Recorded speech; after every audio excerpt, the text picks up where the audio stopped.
আসসালামু আলাইকুম রহমতুল্লাহি ওয়া বারাকাতুহু। সম্মানিত দর্শক, মারকাজে উলুমুল কোরআন ইন্টারন্যাশনাল মাদ্রাসায় শুক্রবার জুমার নামাজ আদায়ের পরে আমরা এখানে 10 জন কোরআনের পাখিদেরকে নিয়ে উপস্থিত হয়েছি তাদের মেধা যাচাই করার জন্য। এখন তাদের প্রত্যেককেই কোরআন সম্পর্কিত একটি করে প্রশ্ন করা হবে।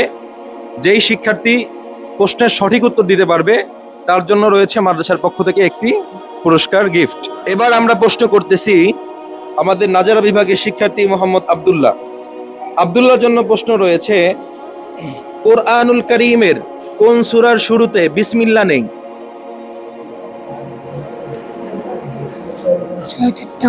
সূরাতুত তাওবা। মাশাআল্লাহ, সঠিক উত্তর। তার জন্য রয়েছে একটি পুরস্কার।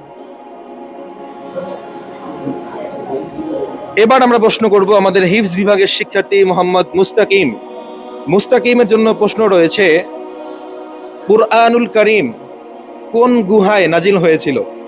হীরা গুহা। মাশাআল্লাহ, সঠিক উত্তর। মুস্তাকিমও সঠিক উত্তর দিয়ে পুরস্কার পেয়ে যাচ্ছে।